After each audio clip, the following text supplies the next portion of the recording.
Of equilibrium constant. मैं तुम्हें दोबारा बोल रहा हूँ, चैप्टर शुरू से लेकर लास्ट तक पढ़ के रखना, तो जाके ढंग से समझ आएगा, नहीं तो दिक्कत रहेगी इसमें। अभी स्टार्ट कर रहे हैं properties of equilibrium constant.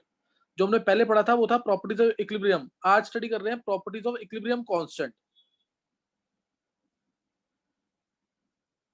Properties of equilibrium constant, Kc in terms of concentration, Kp in terms of pressure और Kx in terms of mole fraction।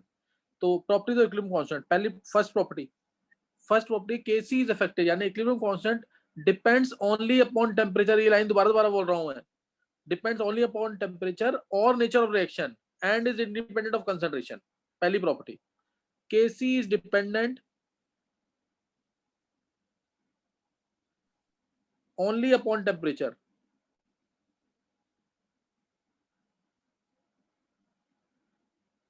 On temperature only, ये बता दिया मैंने क्या इफेक्ट होता है, and is independent of concentration.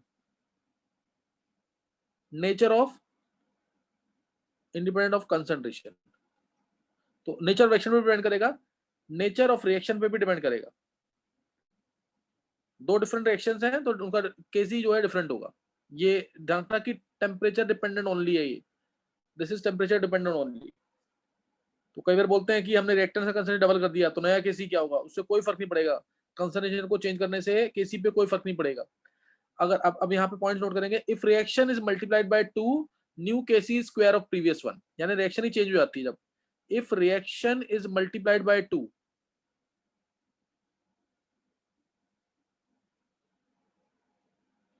by 2 then new Kc is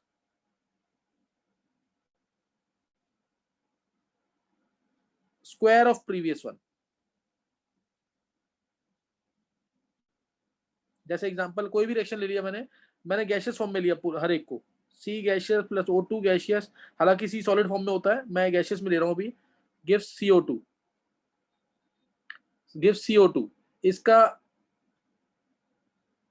इसका Kc क्या होगा ये सबको पता है, Kc will be equal to concentration of CO2 upon में concentration of C into concentration of O2, ये होगा। अगर मैंने इस रिएक्शन को मल्टीप्लाई कर दिया 2 से, 2 गैसियस है सब, 2CO2, तो नया Kc क्या आ जाएगा, Kc डैश क्या होगा, CO2 का स्क्वायर बाय C का स्क्वायर इनटू O2 का भी स्क्वायर, ये आ जाएगा। तो Kc एक तरह से क्या आ गया, Kc डैश आ गया ना, Kc स्क्वायर चेक करो एक बार,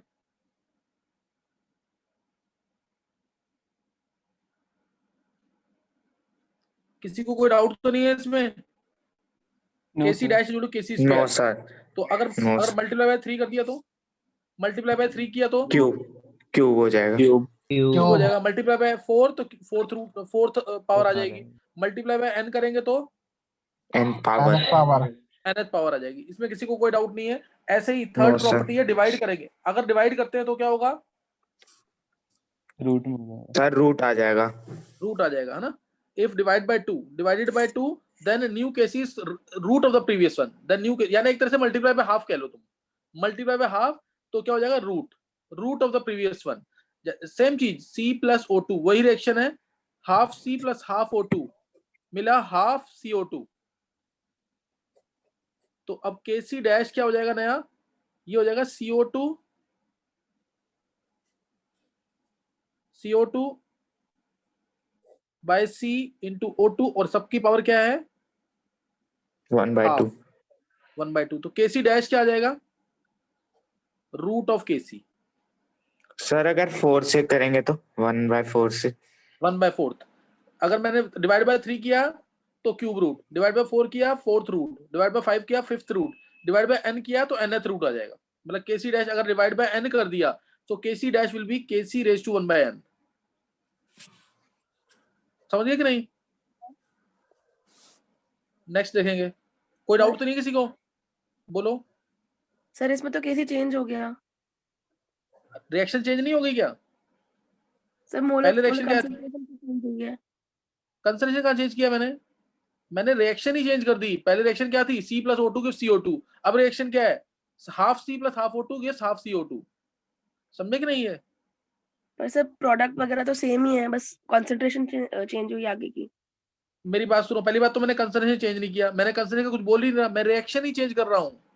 एक reaction C + O2 gives CO2 है और दूसरी रिएक्शन ये है हाफ C, तो ये रिएक्शन चेंज हो चुकी है। मैंने बोला नहीं था nature of reaction. Okay sir, आ गया। हाँ, ये ध्यान रखना चाहिए, रिएक्शन ही चेंज हो चुकी है, रिएक्शन सेम रहनी चाहिए।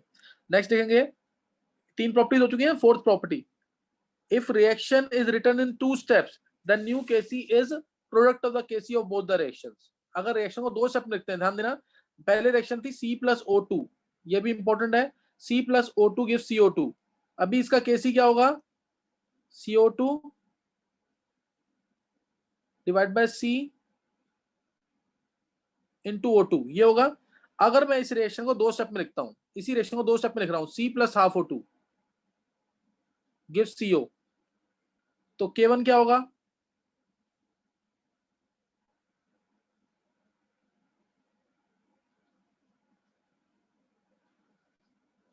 concentration of CO ये हो जाएगा। concentration और ऐसे ही of C into दो, इसको ऐड करो, concentration of O2 power root O2। CO + half O2 gives CO2। पहले तो दोनों को ऐड करो, इसको और इसको, दोनों स्टेप को ऐड करो। मेन रिएक्शन आ रही है कि नहीं,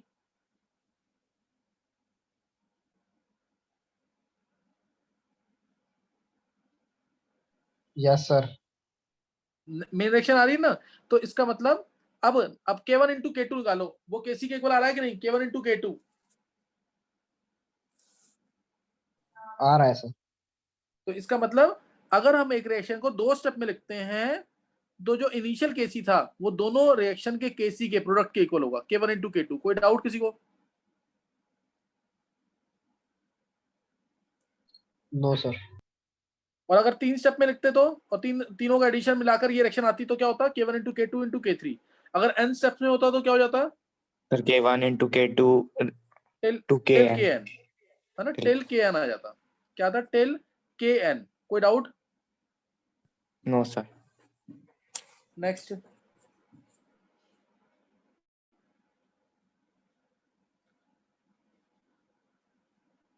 इफ रिएक्शन इज रिवर्स्ड, अगर रिएक्शन को रिवर्स कर दिया तो Kc क्या हो जाएगा, reciprocal. Then Kc is inverse.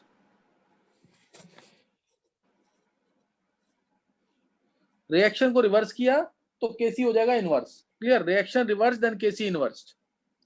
Reaction को रिवर्स कर देंगे तो Kc इनवर्स, यानी रिएक्शन को मैंने उल्टा कर दिया इस तरीके से, CO2 गिव्स C + O2, तो Kc डैश क्या होगा, C × O2 divide by CO2।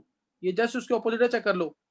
तो Kc डैश क्या आया, 1/Kc। समझ गए कि नहीं? ये reaction reverse then Kc inverse. समझ आ गया पॉइंट? Yes sir. हाँ, अब नेक्स्ट है, equilibrium constant predicts about the extent of the reaction. Equilibrium constant, last property, equilibrium constant predicts the extent of the reaction. Extent means कितनी reaction forward direction में गई है, कितनी रिएक्शन बैकवर्ड डायरेक्शन में गई है। क्लियर, कितनी रिएक्शन कहां गई है, फॉरवर्ड डायरेक्शन में, और कितनी रिएक्शन गई है बैकवर्ड डायरेक्शन में, वो ये बताता है। सही ना? जैसे एक टर्म मैंने बोला Kc, Kc होता है हमारा क्या, जैसे रिएक्शन है कोई भी, जैसे A गिव्स प्रोडक्ट रिएक्शन हो रही है, A गिव्स प्रोडक्ट रिएक्शन हो रही है, Kc क्या होता है, प्रोडक्ट बाय रिएक्टेंट होगा। Kc क्या होगा, प्रोडक्ट बाय रिएक्टेंट।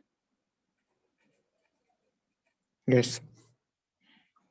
ऐसी एक टर्म होती है Kc, तो एक पर्टिकुलर टाइम के लिए डिफाइंड है, जब इक्विलिब्रियम अचीव हो चुका है। जब इक्विलिब्रियम अचीव हो चुका है, उस पॉइंट पे जो पी का कंसंट्रेशन होगा, उस पॉइंट पे जो पी का कंसंट्रेशन होगा वो पुट करेंगे, उस पॉइंट पे, उस इंस्टेंट पे जो ए का कंसंट्रेशन है वो पुट करेंगे, वो होता है Kc। एक टर्म होती है Qc, जो किसी भी इंस्टेंट के लिए डिफाइंड होती है, जो किसी भी इंस्टेंट के लिए डिफाइंड होती है। Formula same, P/A। और Q क्या होता है, ये मैंने थर्मो में बताया था, किसी को याद हो तो। Q क्या था, reaction quotient. Equilibrium quotient. Concentration quotient. C का मतलब कंसंट्रेशन और Q मतलब कोशेंट, कंसंट्रेशन कोशेंट। याद आ गया कि नहीं? अच्छा फॉर्मूला विधि बोलो, फॉर्मूला कौन सा था वो जिसमें QC यूज किया था मैंने? Sir delta G is equal to delta G naught तुम लोग प्लस फॉर्मूले नहीं लिख रहे इसका, गलत है, गलत है। तुम लोग फॉर्मूले नहीं लिख रहे हो। मैंने फॉर्मूले लिखने वाला होमवर्क बोला हुआ ना कि फॉर्मूले जरूर लिखने हर एक चैप्टर के। Ritika, Ritika, yes sir. रितिका फॉर्मूले भेज रहे हैं सारे बच्चे कि नहीं? फॉर्मूले में बोला हर एक चैप्टर के फॉर्मूले भेजने जो डेली होमवर्क में। No sir. क्यों, वो काम क्यों नहीं कर रहे हैं? फॉर्मूले वाला तो मैंने बोला ना वो करना है हमेशा। फॉर्मूले तभी तो याद होंगे सारे चैप्टर्स के। तुम्हारा 20th को जो एग्जाम है, तुम एक काम करो, सब बच्चे 11th वाले जिनको फॉर्मूले मैंने भेजने को बोला हुआ है, ऑर्गेनिक की कन्वर्जेंस के साथ। अच्छा ऑर्गेनिक कन्वर्जेंस भेज रहे हैं कि नहीं, वो भी नहीं भेज रहे?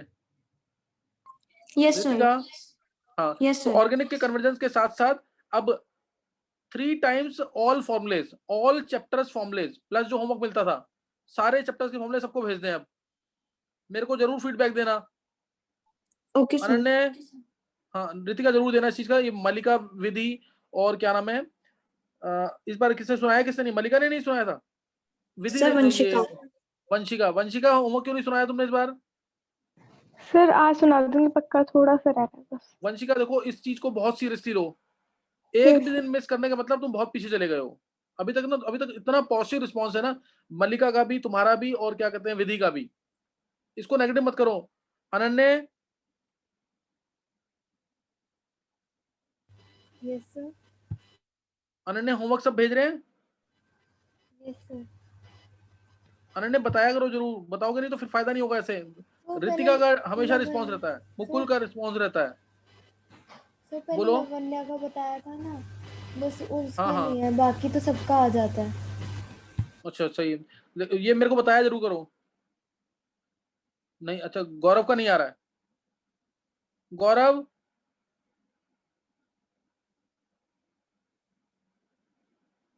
चलो मैं इससे गौरव से बात करूंगा, लेकिन होमवर्क का मेरे को जरूर बताना। अभी मैंने बोला 3 times all chapters formulas along with other homework, जो भी होमवर्क है तुम्हारा, चाहे वो ऑर्गेनिक का है किसी का भी, वो जरूर मेरे को बताना। और जो चेक कर रहे हैं अपना होमवर्क भी भेजेंगे, प्लस दूसरे का होमवर्क मेरे को जरूर बताएंगे कौन होमवर्क नहीं कर रहा है।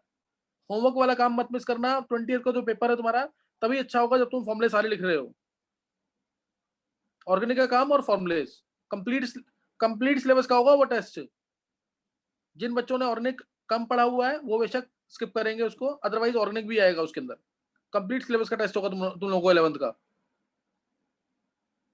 अच्छा, ये मैंने बोला equilibrium constant predicts the extent of the reaction, means how much the reaction has proceeded in the forward direction and how much the reaction has gone in the backward direction, वो ये बताता है।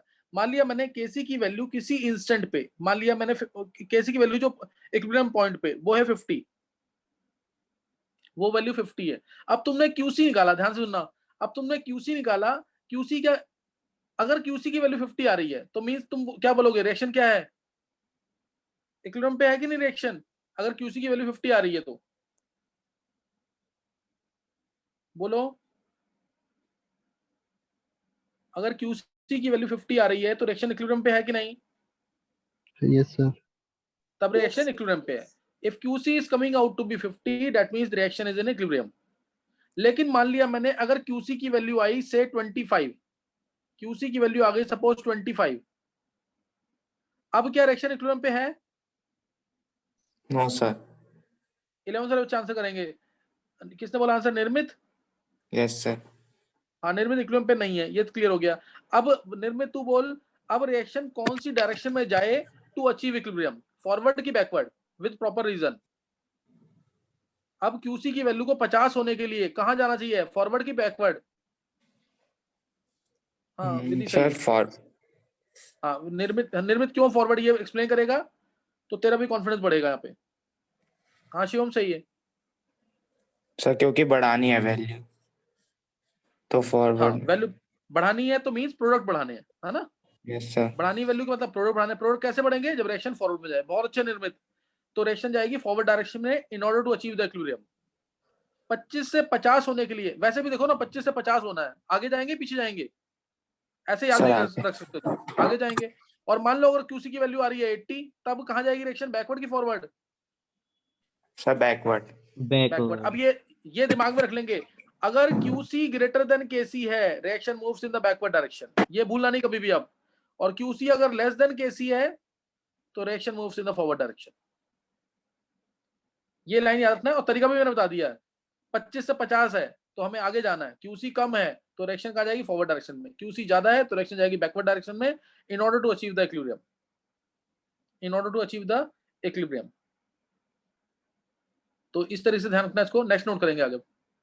ये मैंने यहाँ बता दिया, these were the properties of equilibrium constant, तुम्हें एक सांस में याद रहनी चाहिए। पहला, इक्विलिब्रियम कांस्टेंट सिर्फ टेम्परेचर पर डिपेंड करता है और नेचर ऑफ रिएक्शन पे, इंडिपेंडेंट ऑफ कंसंट्रेशन। दूसरा, मल्टीप्लाई बाय 2 तो स्क्वायर हो जाएगा, डिवाइड बाय 2 तो रूट हो जाएगा, रिटर्न इन 2 स्टेप्स तो K1 इंटू K2 हो जाएगा, रिवर्स करेंगे तो इनवर्स हो जाएगा। और अगर हम इसे हम एक्सटेंट ऑफ द रिएक्शन, कितनी रिएक्शन फॉरवर्ड में गई है, कितनी बैकवर्ड में गई है, वो भी पता लगा सकते हैं। जैसे अगर मैं तुम्हें क्वेश्चन दूं इसमें, चलो एक क्वेश्चन लिखेंगे, जल्दी से लिखेंगे question. Suppose copper solid plus 2Ag plus gives Cu2 plus aqueous, ये भी एक्वस प्लस 2Ag है। सपोज ये रिएक्शन हो रही है, सॉलिड ये रिएक्शन हो रही है, और इसमें मेरे को दे रखा है Kc दे रखा है 10⁻⁻12 और कंसंट्रेशन दे रखा है Ag प्लस का किसी भी इंस्टेंट पे, और कंसंट्रेशन दे रखा है Cu2 प्लस का किसी भी इंस्टेंट पे। Ag प्लस का कंसंट्रेशन है से 10⁻⁴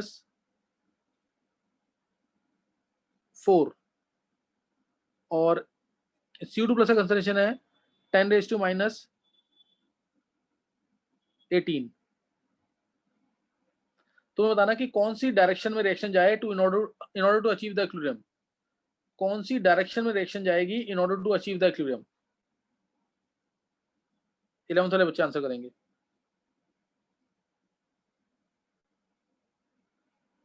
चलो हाँ, शिवम ने आंसर दे दिया फॉरवर्ड डायरेक्शन में। और कोई?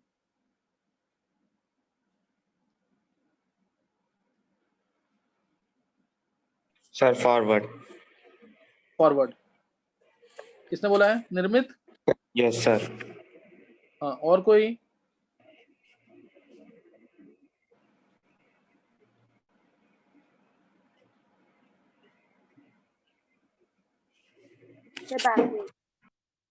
बैकवर्ड। बैकवर्ड किसने बोला है? बैकवर्ड किसने बोला है?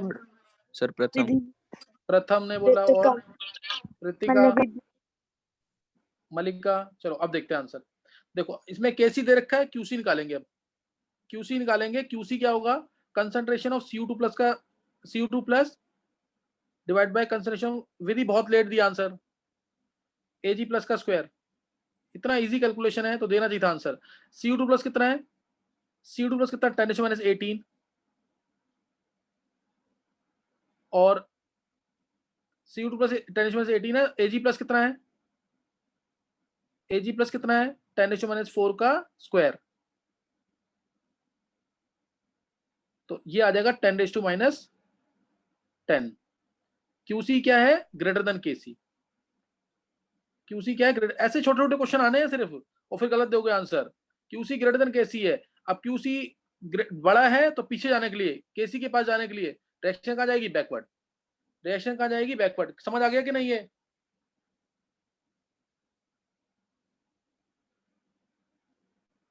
नहीं समझ आई बात?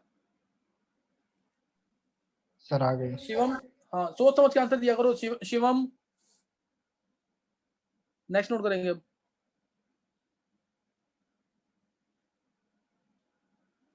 बहुत चालिक। चलो नेक्स्ट नोट करना है। छोटा सा क्वेश्चन था, ये आना चाहिए था। ऐसे क्वेश्चन पूछे जाते हैं, और सॉलिड को नहीं लेते। सॉलिड का कंसंट्रेशन क्या लेते हैं?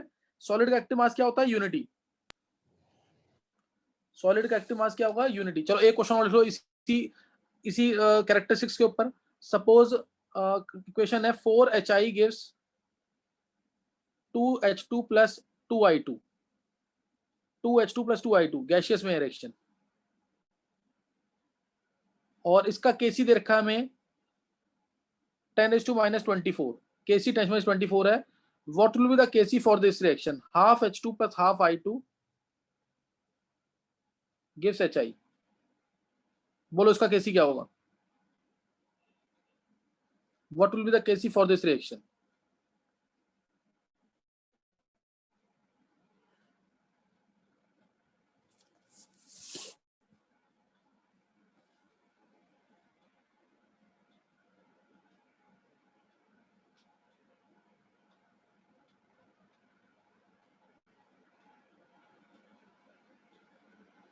सर कौन बोल रहा है? सर निर्मित निर्मित बोल answer. Sir 4th root of 1/kc होगा आंसर बोल। नहीं ये आंसर थोड़ी, आंसर बोलना एग्जैक्ट। कैलकुलेशन Okay, तो sir. छोटी सी कैलकुलेशन है।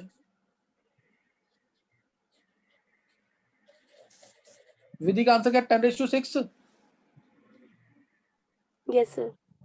10⁶ विधि का आंसर है। चलो और कोई? सर मेरा भी 10⁶. चलो अब देखेंगे आंसर। देखो इसमें हमने क्या किया, रिएक्शन को पहले तो रिवर्स किया। दिख रहा है मेरे को HI कहाँ था मेरा? रिएक्टेंट में। HI कहाँ पे है? रिएक्टेंट में था। अब इधर कहाँ गया? प्रोडक्ट में। तो रिएक्शन को क्या किया? रिवर्स। तो Kc डैश जो है 1 में 10⁻24 तो हो गई। और फिर मैंने किया डिवाइड बाय, रिएक्शन को डिवाइड किससे किया? 4 से। तो पावर क्या आ जाएगी? 1/4। तो 10⁶ आंसर। छोटा सा क्वेश्चन था, ओरल क्वेश्चन था ये। 10⁶ आंसर आ जाएगा। कोई डाउट किसी को? तो ऐसे एक ही रिएक्शन को मैं 3 स्टेप्स में लिख दूंगा, उसके बाद मैं Kc दे दूंगा 2 का और तीसरे का पूछ लूंगा, और मेन रिएक्शन का Kc भी गिवन होगा। तो ये सब करना आना चाहिए। नेक्स्ट बताएंगे क्वेश्चन। छोटे छोटे क्वेश्चन है, ऑब्जेक्टिव्स के क्वेश्चन, जल्दी से आंसर देना है इनका। देखो क्वेश्चन नेक्स्ट है। मान लो किसी एक पर्टिकुलर रिएक्शन के लिए मुझे Qc की वैल्यू गिवन है। Qc की वैल्यू गिवन है से 10⁻6 A option, 10⁻3 B option, 10⁻0 C option और 10⁻+3 डी ऑप्शन। और तुमसे पूछा in which case reaction will proceed farthest to completion. क्या आंसर आएगा? In which case reaction will proceed farthest to completion.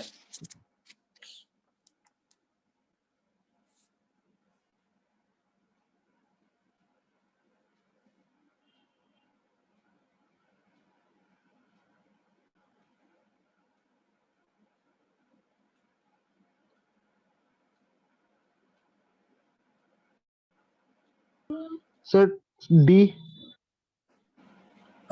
ये किसने बोला है? सर वंश।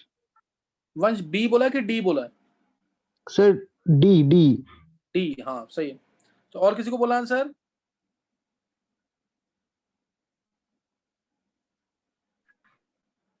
देखो छोटा सा क्वेश्चन है बिल्कुल, इतना टाइम थोड़ी लगता है इसमें। क्यूसी क्या होता है? प्रोडक्ट बाय रिएक्टेंट ही तो होता है। तो जिसमें क्यूसी की वैल्यू ज्यादा, रिएक्शन फारदेस्ट जाएगी टू कंप्लीशन। हाँ श्रुति का सही है।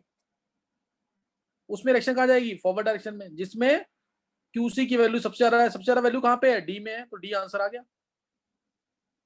अगर मैंने बोला in which case products are maximum stable, बोलो in which case products are maximum stable, किसमें होंगे? A B C D. ए किसमें होंगे? ए। ए क्यों आएगा? यही तो आंसर इसका डी नहीं होगा। प्रोडक्ट्स मैक्सिमम स्टेबल कब होंगे? प्रोडक्ट्स जब प्रोडक्ट्स ज्यादा होंगे। ज्यादा कब होंगे? डी वाले केस में, जब रिएक्शन फारदेस्ट जाएगी कंप्लीशन की तरफ। नहीं समझ आ रहा? अरे रिएक्टेंट किस प्रोडक्ट है? प्रोडक्ट कब स्टेबल होंगे? जब रिएक्शन आगे जाए कि पीछे जाए? Forward. In which case reactants are stable, sir back जब रिएक्शन, हम चाहेंगे रिएक्शन हो ही ना। रिएक्शन कब नहीं होगी? जब क्यूसी बहुत कम होगा। यस ये तो छोटे छोटे क्वेश्चन आने चाहिए सबको। ये नेक्स्ट क्वेश्चन देखेंगे, नेक्स्ट क्वेश्चन ट्राई करेंगे।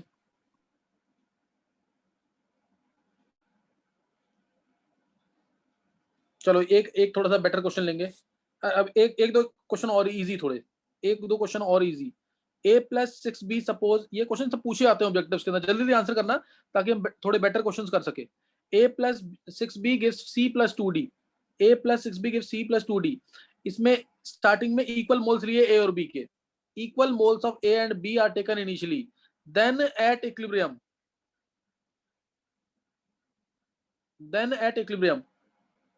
तुम्हें बताना है a ग्रेटर देन b होगा second, a less than b होगा,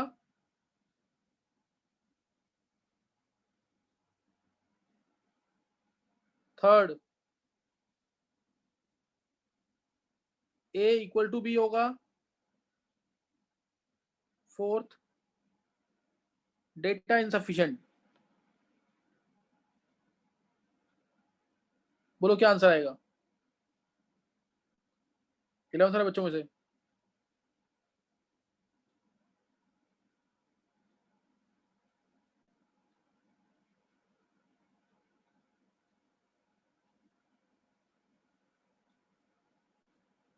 बोलो क्या आंसर आएगा?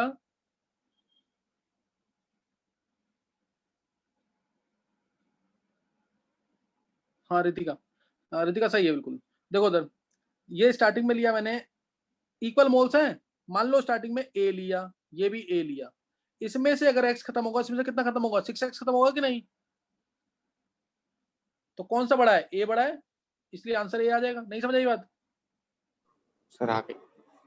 तो आंसर देना है, छोटे छोटे क्वेश्चन है, अगर इसमें भी तुम अटक रहे हो, ये आंसर सही होना चाहिए। चलो नेक्स्ट ट्राई करेंगे question.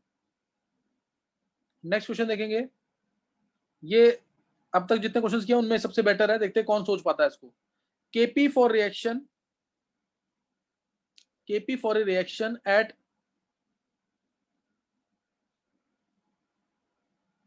Kp for a reaction at 25 degree Celsius is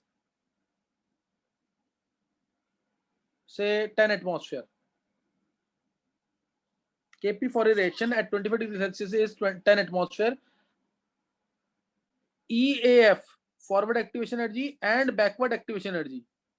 Forward activation energy and backward activation energy are 12 and 20 kilojoule per mole respectively. 12 and 20 kilojoule per mole respectively. Clear? 12 and 20 kilojoule per mole respectively. Then calculate Kc at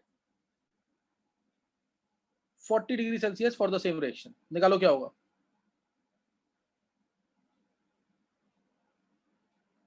check करो, इसमें अब थोड़ा time लगेगा, time लगा के करना। बताओ क्या आंसर आएगा इसमें, देखते हैं कि कौन सोच पाता है 11th वाले बच्चों में से।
हाँ बोलना किसी को आंसर।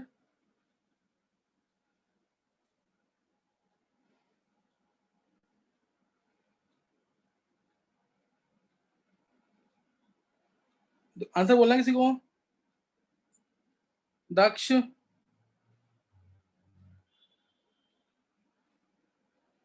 अनन्या का 0.3 मोलर।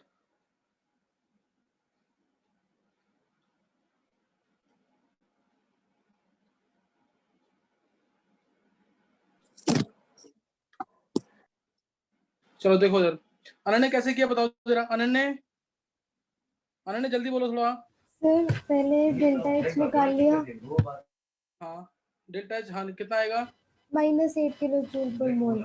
हाँ बिल्कुल सही है, डेल्टा एच निकाल लिया EF माइनस EB करके। Yes sir. सर फिर रिएक्शन ऐसे है ये, देखो रिएक्शन ऐसे है ये। तो डेल्टा एच क्या होता है, ये होता है, बता रखा ना, ये EF है, ये EAB। डेल्टा एच आ गया -8, यानी रिएक्शन एक्सोथर्मिक है। आगे बोलो। सर केपी सर 10 एटमॉस्फेयर दे रखा था तो फॉर्मूला लगा दिया Kp equal to Kc RT delta ng. बिल्कुल सही डेल्टा है। एनजी नहीं था तो वन ले लिया उसको, फिर तो KP 1 क्यों लिया है, 1 क्यों लिया है। सर गिवन नहीं था कुछ भी नहीं गलत सर है उस सर पीवी एक इक्वल टू मिनट, एनआरटी से आ वंश जाएगा। उधर। हाँ वंश एक मिनट रुक जाओ, 1 क्यों लिया है।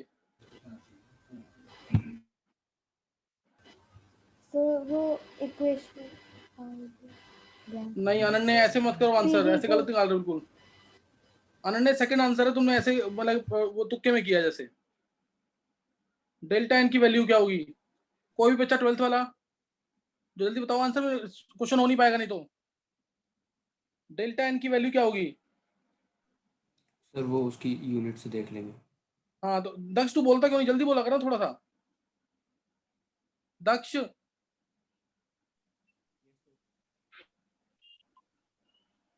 देखो सर हाँ कौन बोल रहा है। देखो इसमें यूनिट दे रखी ना एटमॉस्फेयर, केपी और केसी की कोई यूनिट नहीं होती, लेकिन हर एक रिएक्शन के लिए डिफरेंट, क्योंकि रिएक्शन हर एक रिएक्शन के लिए डिफरेंट यूनिट होती हैं, डिफरेंट डायमेंशन होती हैं। तो यहाँ 10 एटमॉस्फेयर दे रखा है, इसका मतलब रिएक्शन क्या होगी, जैसे A गिव्स 2B हुई होगी, या 2A गिव्स 3B हुई होगी, या 3A गिव्स 4B हुई होगी, तभी तो आएगी यूनिट। B का स्क्वायर बाय में A आ जाएगी यूनिट एटमॉस्फेयर की नहीं। पार्शियल प्रेशर ऑफ B का स्क्वायर बाय में A आएगा तो यूनिट क्या आएगी, एटमॉस्फेयर आएगी कि नहीं। इसीलिए डेल्टा एन की वैल्यू 1 लेंगे। अगर यहाँ एटमॉस्फेयर स्क्वायर होता तो एन डेल्टा एन कितना हो जाता, 2 हो जाता। नहीं समझ आई बात ये, यूनिट का जरूर ध्यान देना। अनन्या ये अनन्या ऐसे मत करो, क्वेश्चन गलत कर रहे हो क्वेश्चन ऐसे। कल भी ये क्वेश्चन ऐसा किया था, अभी आज भी ऐसे किया है। देखो केपी की वैल्यू 10 आ जाएगी, केसी आर टी, आर की वैल्यू अगर हम ले लेते हैं, इसमें आर की वैल्यू 8.314 भी ले सकते हैं, और चलो इसको आर टी की वैल्यू पुट करके, डेल्टा एन तो 1 है, डेल्टा एन क्या है 1, तो यहां से हमारा केसी आ जाएगा, यहां से केसी आ जाएगा, कितना आ जाएगा केसी बताओ कितना आ जाएगा यहां से। आर को ले लिया 0.0821, 10/22.4, 10/22.4 मोल पर लीटर में आ जाएगा ये। 10/22.4 आ गया मोल पर लीटर में। ये आ गया 25 डिग्री सेल्सियस पे, एट 25 डिग्री सेल्सियस। हमें निकालना है किस पे, 40 डिग्री सेल्सियस पे। तो कैसे निकलेगा, log of Kc2 by Kc1 delta H by 2.303 R 1/T1 minus 1/T2। ये फॉर्मूला अप्लाई करेंगे और Kc2 आ जाएगा हमारा। कैसे, Kc2 बाई Kc1, मान लिया Kc2 हमारा 40 डिग्री सेल्सियस वाला है, ये निकालना है हमें, बाय में 10/22.4, डेल्टा H कितना था, 8 था, 8000 ले लेंगे, जूल में आया तो 2.303 R 8.314 इनटू में आएगा 1/T1 माइनस 1/T2, यानी 1/298 कितना, 25 डिग्री सेल्सियस था ना, 1/298 माइनस 1 बाय कितना जाएगा 313, जो भी है वैल्यू 40 डिग्री सेल्सियस पे। समझ गए कि नहीं है। तो यहां से तुम्हारा Kc2 निकल जाएगा, यहां से निकल जाएगा Kc2। बिल्कुल सोच समझ के करने हैं क्वेश्चंस, गलती मत करना बिल्कुल भी। ना इसमें कोई मिस्टेक मत करना, और ये डेल्टा इसको माइनस में लेना, तो इससे निकल जाएगा क्वेश्चन ये। किसी को डाउट कोई? चलो अब नेक्स्ट टॉपिक जो हमें स्टडी करना है अब है फैक्टर्स। न्यूमेरिकल्स करने हैं, अभी न्यूमेरिकल्स मैंने स्टार्ट नहीं किया, इसके न्यूमेरिकल्स मैं कराऊंगा। अभी हम नेक्स्ट टॉपिक थ्योरी वाला करेंगे, factors affecting equilibrium. Clear? Next topic जो है हमारा वो क्या है? Factors affecting equilibrium. स्टार्ट कर रहे हैं अभी ये।